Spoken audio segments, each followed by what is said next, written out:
Bonjour et bienvenue dans cette nouvelle capsule vidéo. Ici, on va apprendre comment factoriser. Donc, pour en atteindre la factorisation, il faut savoir comment savoir si un nombre est divisible par 2, 3, 4, 5, 6, 9, 10, 12 ou 25. Donc, on avait vu à la dernière capsule vidéo comment ça fonctionne les exposants et certains exposants particuliers, comme l'exposant 2 qui est au carré, l'exposant 3 qui est au cube, l'exposant 0 et l'exposant 1, et les puissances de 10 aussi. Donc, on continue ici. Il y a des trucs ici pour savoir si un nombre est divisible par 2, 3, 4, 5, 6, 9, 10, 12 et 25. Qu'est-ce que ça veut dire un nombre qui est divisible par 2? Je peux toujours diviser n'importe quel nombre par 2. Je préfère 3 divisé par 2, ça me donnerait 1,5.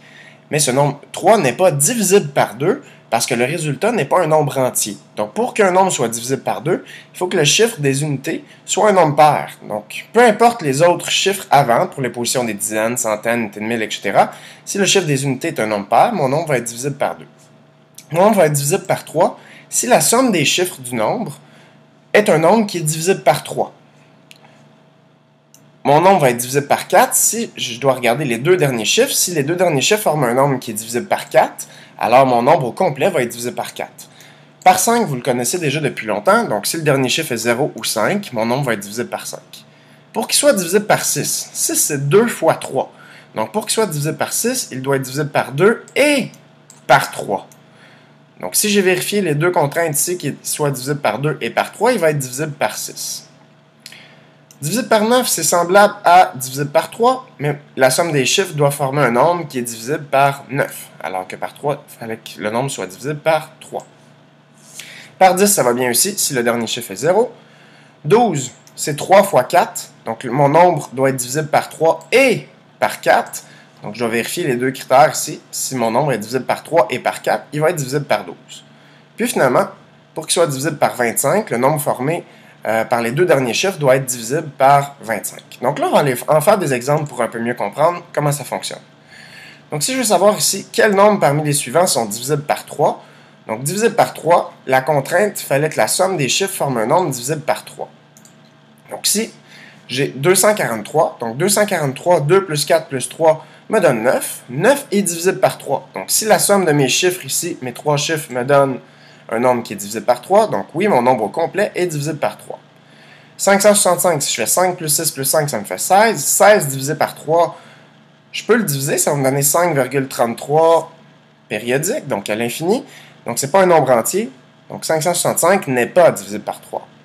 1239, si j'additionne mes 4 chiffres, ça me donne 15. Donc la somme des chiffres est divisible par 3, donc oui, mon nombre au complet est divisible par 3. 840, la somme des chiffres donne 12. Puisque 12 est divisible par 3, donc puisque la somme des chiffres ici est divisée par 3, mon nombre au complet est divisé par 3. Et 383, 3 plus 8 plus 3 donne 14. 14, quand je divise par 3, ne donne pas un nombre entier. Donc puisque la somme des chiffres n'est pas divisée par 3, mon nombre au complet n'est pas divisé par 3.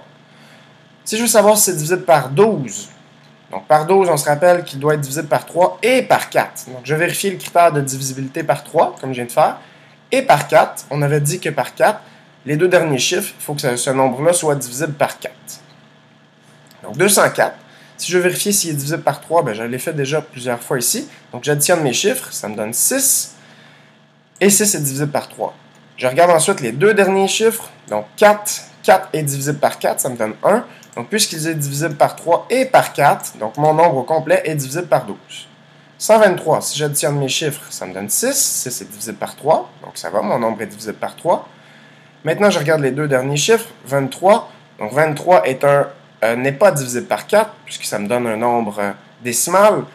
Donc, puisqu'il est divisé par 3, mais pas par 4, ça prend les deux. Donc ici, 123 n'est pas divisible par 12.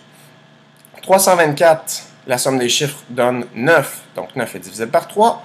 Et 24 est divisible par 4. Donc, puisque ma somme des chiffres est divisible par 3 et que mes deux derniers chiffres est divisé par 4, mon nombre au complet est divisible par 3 et par 4, donc par 12.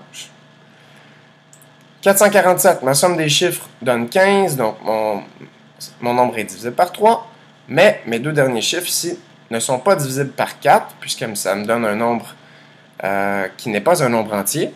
Donc non, il est divisible par 3, mais pas par 4. Puis 160, la somme des chiffres me donne 7. 7 n'est pas divisible par 3. Donc déjà, je pourrais arrêter là, mais je vais aller vérifier quand même par 4. 60, lui, est divisible par 4. Donc le nombre ici est divisible par 4, mais pas par 3. Ça prend les deux critères. Donc ici, il n'est pas divisible par 12. Quels nombres parmi les suivants sont divisibles par 25? Donc on se rappelle que le critère divisible par 25, le nombre formé par les deux derniers chiffres doit être divisible par 25. Donc quels nombres sont divisibles par 25? Bien, j'ai 0, 25, 50 et 75. Et après, je retomberai à 100, donc terminé par 0. Donc si mes deux derniers chiffres, 55 n'est pas divisible par 25, ça ne me donnerait pas un nombre entier, donc non. Ici, ça se termine par 50. 50 est divisible par 25, donc oui. Ici, 40, lorsque je le divise par 25, ne me donne pas un nombre entier, donc non. Ici, 0, est-ce que ça se divise par 25? Ben oui, 0 divisé par 25 donne 0. Et 75 divisé par 25 me donne 3, donc oui.